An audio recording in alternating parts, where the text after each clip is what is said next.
20 लाख रुपया घर बनाने के लिए लग रहा है तो 10% उसका काफ़ी ज़्यादा हो गया, 2 लाख रुपया बच जाएगा। तो देखो फुल फिनिशिंग हम करवाते हैं लेबर रेट को लेके 270 रुपये इस समय रेट चल रहा है, 260 270 शुरू से एंड तक लेबर कॉन्ट्रैक्टर लाएगा, मटेरियल आप लगाओगे। पहली चीज़ ये पकड़नी है, फुल मटेरियल किसी को नहीं देना है, उसमें क्वालिटी भी नहीं अच्छी रहती है और महंगा भी पड़ता है। क्लियर, इतना क्लियर हो गया। फिर अभी हम चलते हैं 16 ऐसी चीज़ें आपको फॉलो अप लेनी है जो आपको खर्चा डिक्रीज करते जाएंगे। तो लेकिन उसको शुरू करने से पहले आपको करना है चैनल को सब्सक्राइब कर लेना है और बेल आइकन दबा लेना है। सबसे पहली चीज़ जो होती है वो है, पहला सिलेक्शन करनी पड़ती है प्लॉट की। देखो प्लॉट वहाँ लो जहाँ पे मटेरियल भी अच्छे से जल्दी पहुँच जाए और आपका स्क्वायर शेप में प्लॉट होना चाहिए। मतलब एक अगर स्क्वायर या रेक्टेंगुलर शेप में आपका प्लॉट है तो वहाँ पे खर्चा कम आता है एज़ कम्पेयर टू टेढ़ा मेढ़ा जो रहता है। टेढ़े मेढ़े में एक तो दिखता भी अच्छा नहीं है और वो होता भी है। एक चीज़ और आती है कि बोलते हैं कि स्क्वायर जो प्लॉट रहेगा वो थोड़ा महंगा होगा। महंगा तो होता है लेकिन उसमें काफ़ी चीज़ें आपको देखने को मिलेंगी, काफ़ी ज़्यादा अच्छा वो आपको लगेगा। ठीक है, अगली चीज़ है आपको, ये तो बेसिक चीज़ है कि वहाँ कंफर्म कर लेना है कि पानी और इलेक्ट्रिक बिजली अवेलेबल है कि नहीं, क्योंकि अगर दूर से कनेक्शन लेते आओगे तो वो भी ज़्यादा खर्चा बढ़ जाता है। मेन चीज़ आती है कंस्ट्रक्शन मटेरियल को चूज़ करने में। देखो ये सबसे ज़्यादा पैसा कौन लेता है, मटेरियल, कंस्ट्रक्शन का मटेरियल। हम बात करें सीमेंट, सरिया, ये दोनों चीज़ें काफ़ी ज़्यादा महंगी हैं और महंगी हो गई हैं। अगर मैं जम्मू कश्मीर की बात करूं, मैं अभी जम्मू कश्मीर में अवेलेबल हूं, तो यहाँ सरिया अभी 70 से 75 रुपया केजी के हिसाब से मिल रहा है। कोई भी सरिया में लेने जाता हूँ, स्टील लेने जाता हूँ, 70 से 75 है। और टाटा का हो गया, जहाँ जिंदल पैंथर का हो गया। और जो सीमेंट है वो 400 प्लस ही चल रहा है, 420, 30, 40, 50, 60 ऐसे चल रहा है। तो इसमें कैसे आपको डिक्रीज़ करना है, देखो स्टील आपको करना है, जो मैं बोलता हूँ कोई ये नहीं है कि आप टाटा के साथ ही जाओ। आप देखो कि आपके एरिया में कौन सा ब्रांड है जो अगर आपको थोड़ा भी कम मिल जाता है 5 से 6 रुपए में, तो काफ़ी इफेक्ट उसका पूरे घर पे पड़ेगा, क्योंकि आपके घर में 3 से 4 टन मिनिमम सरिया लगने वाला है। तो ये चीज़ ध्यान देनी है। और सीमेंट भी आपको देखना है कि ऑर्डिनरी पोर्टलैंड सीमेंट और पीपीसी। ऑर्डिनरी पोर्टलैंड सीमेंट आप दीवार बीम वगैरह स्लैब वगैरह के लिए लगाओ, 43 ग्रेड लगा दो। और पीपीसी, क्योंकि पीपीसी सस्ता आता है 10-20 रुपये उससे ऑर्डिनरी ओपीसी से, तो ये चीज़ भी आपको ध्यान रखनी है। और ब्रिक, ईंट ऐसी जगह से लानी है जो आपके पास हो, रेट उसमें भी अगर कम टूटे, 1-2 रुपये भी टूटेगा तो अच्छा है। सैंड आपको यूज़ करनी है अपने लोकल एरिया की, एग्रीगेट। तो मटीरियल पे अगर हम जोर रख देते हैं तो वो हमारा काम काफ़ी ज़्यादा कम हो जाता है।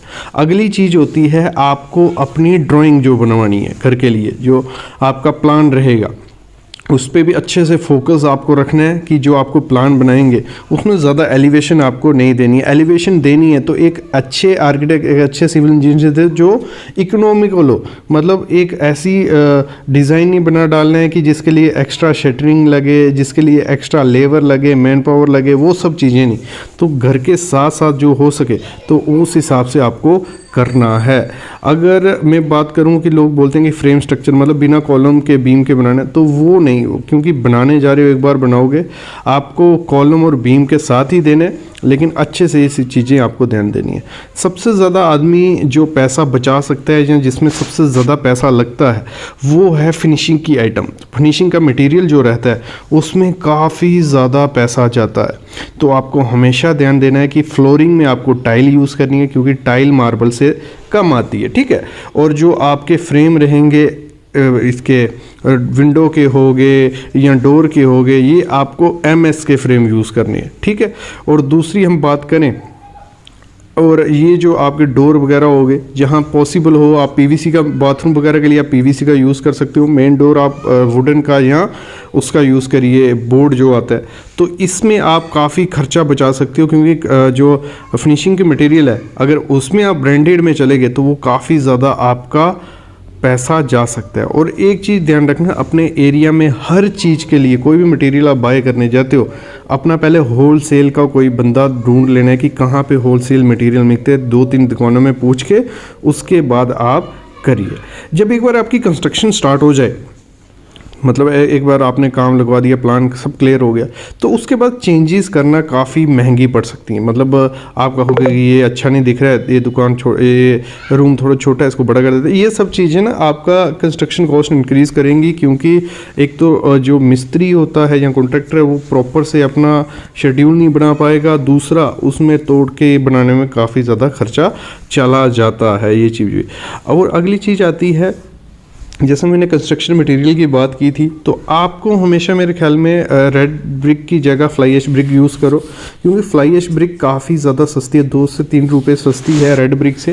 लेकिन फ्लाई ऐश ब्रिक में काफ़ी लोगों के कमेंट्स आते हैं कि सर फ्लाई ब्रिक अच्छी नहीं है। नहीं, आपको देखना पड़ेगा किस कंपनी से आप ले रहे हो। ACC की भी आती है जो प्रॉपर मशीन से बनती है, फुली ऑटोमेटिक मशीन से, वो फ्लाई ऐश ब्रिक बहुत ज़्यादा अच्छी होती है और सस्ती भी रहती है। तो आपको फ्लाई ऐश ब्रिक यूज़ करोगे तो काफ़ी ज़्यादा खर्चा कम मिलेगा। और ये नहीं है कि लाल ईंट से वो कम, सबसे ज़्यादा स्ट्रेंथ मेरे ख्याल में लाल ईंट से फ्लाई ऐश ब्रिक की है।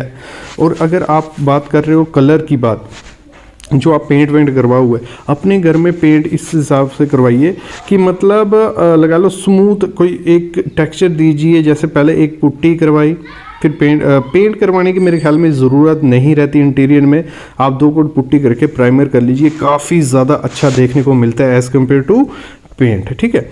और जो मटेरियल, जैसे मैंने कहा था, मटेरियल आपको जो बाय करना है वो लोकल वेंडर से करना है। ये नहीं करना है कि आपको ट्रांसपोर्टेशन का खर्चा पड़े, आपको लोकल वेंडर से जो भी मटेरियल उठाना है। और मेरे ख्याल में एक वेंडर के पास आपको नहीं रुकना है, 2-3 वेंडर से पूछ लीजिए कि मटेरियल का रेट क्या है, उस हिसाब से आपको हर वेंडर से अलग अलग मटेरियल उठा के आपको खर्चा कम पड़ेगा। जैसे मैंने स्टार्ट ही वीडियो की थी कि लेबर कॉस्ट से आपको करना है। फुल मटेरियल किसी को अगर आप दे दोगे तो वो काफ़ी ज़्यादा महंगा पड़ेगा आपको। लगा लो 1300 से 1400 या 1500 से 1400 या 1500 पर स्क्वायर फीट के हिसाब से मिनिमम इस समय कॉन्ट्रैक्टर्स ले रहे हैं घर की कंस्ट्रक्शन का, ठीक है। तो उसमें अगर आप खुद घर की कंस्ट्रक्शन करवाते तो 1000 से 1200 रुपये पर स्क्वायर फीट आपको पड़ेगा। मतलब 1000 स्क्वायर फीट का घर अगर आपका होगा तो 10 से 11 लाख रुपये में वो कंप्लीट हो जाएगा, अगर ये चीज़ें आप ध्यान दोगे। तो ये काफ़ी चीज़ें होती हैं, तो आप लेबर हायर कर सकते हो, लेकिन फुल कॉन्ट्रैक्टर देने में खर्चा ज़्यादा हो जाता है। तो आप जो, मैं अगर कहूँ, टेक्नोलॉजी इस समय हर चीज़ के लिए नई नहीं है, तो आपको क्या करना है, जो भी काम होता है, आपकी कंक्रीटिंग है स्लैब की तो मशीनें यूज़ कीजिए। अगर एक्सकवेशन ज़्यादा फुटिंग है तो मशीनें यूज़ कीजिए, क्योंकि टेक्नोलॉजी से काम जल्दी होगा, खर्चा कम होता है। जितने जल्दी घर की कंस्ट्रक्शन हो, अगर मैं बात करूँ जितना डिले आप घर की कंस्ट्रक्शन में करोगे कि आज छुट्टी है ये वो, तो मतलब जितनी जल्दी घर बनेगा उतना कम खर्चा होता है, डिक्रीज़ होता जाता है खर्चे, ध्यान रखना। जैसे मैंने फ्लोरिंग की बात की थी, टाइल हमेशा आपको यूज़ करना है।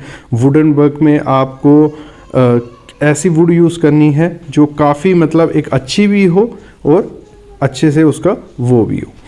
अगर हम बात करें नेक्स्ट, जो आप खर्चा डिक्रीज़ कर सकते हो, आप पार्टीशंस जो आपकी मेन वॉल्स होती हैं वो 9 इंच की दीजिए, कोई दिक्कत नहीं।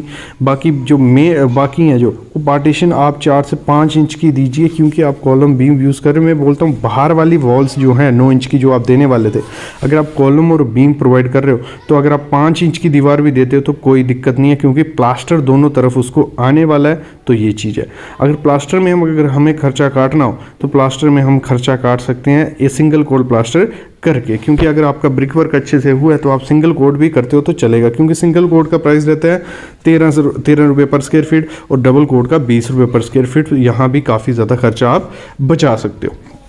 तो ये चीज़ें होती हैं। मेन मटेरियल में बंदा खर्चा बचा सकता है, जहाँ जो फिनिशिंग की आइटम है उसमें बंदा खर्चा बचा सकता है। तो ये चीज़ें आप ध्यान दोगे तो आपके घर की कंस्ट्रक्शन कॉस्ट 10% डिक्रीज़ हो जाएगी। तो आई होप आपको आइडिया लग गया होगा क्या क्या चीज़ें फॉलो अप करनी है। बाकी ऐसी वीडियोज़ में लाता रहूँगा, बस आप चैनल को सब्सक्राइब करके रखिए। Thank you guys.